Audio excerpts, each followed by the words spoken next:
இங்க ஒரு பொண்ணு டேஸ்டி ஃபுட் வாங்குறதுக்காக ஷாப்புக்கு வந்திருக்கா. ஆர்டர் கொடுத்தா மட்டும் போதும், உடனே ரெடி பண்ணி கொடுத்துருவாங்க. வாங்க மேடம், உங்களுக்கு என்ன வேணும் கேக்குறாங்க.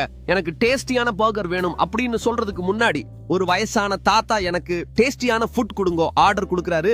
கையோட பேமெண்ட்டும் பண்ணியாச்சு. அங்க இருந்து வா, பெரிய கன் எடுக்கிற, கரெக்டா வாய்க்கு எய்ம் பண்ணி ஷூட் பண்ற, லபக்குன்னு அவர் வாய்க்குள்ள போயிடுச்சு. வா, என்னமோ டேஸ்டியா இருக்கு. வரும்போது சோகமா வந்தவர் போகும்போது ரொம்ப ஹாப்பியா போறாரு. இத பார்த்துட்டு இருந்த இந்த பொண்ணு அதே மாதிரி இவளும் ஆர்டர் பண்றா. ஆனா என்ன பண்றது, கையெட்டுனது வாய்க்கு எட்டவே இல்ல. பெரிய பர்கர் ஒன்னு தட்டி விட்டு அந்த ஸ்டாஃப் ரூமுக்குள்ள போயிருச்சு. அப்படின்னு என்னதான் பண்றாங்கன்னு ஸ்டாஃப் ரூமுக்கு யாருக்கும் தெரியாம ஒளிஞ்சு உள்ள போயிட்டா. உள்ள போய் பார்த்தா வாவ், ரொம்பவே சூப்பரா இருக்கு. இந்த இடம் கப் ஆட்டோமேட்டிக்கலி கன்வேயர்ல வருது. ஒரு தவளை பட்டன் மட்டும் தான் பிரஸ் பண்ணுது, ஜூஸ் ரெடி ஆகுது. இப்ப பர்கர் எப்படி பண்ண போறாங்கன்னு பார்த்துட்டு இருக்கு. ஒருத்தன் ஹிட் பண்றான், இன்னொருத்தன் ஜாம் ஷூட் பண்றான். அதை எடுத்து ஹீட் ஓன்ல வைக்கிறான்.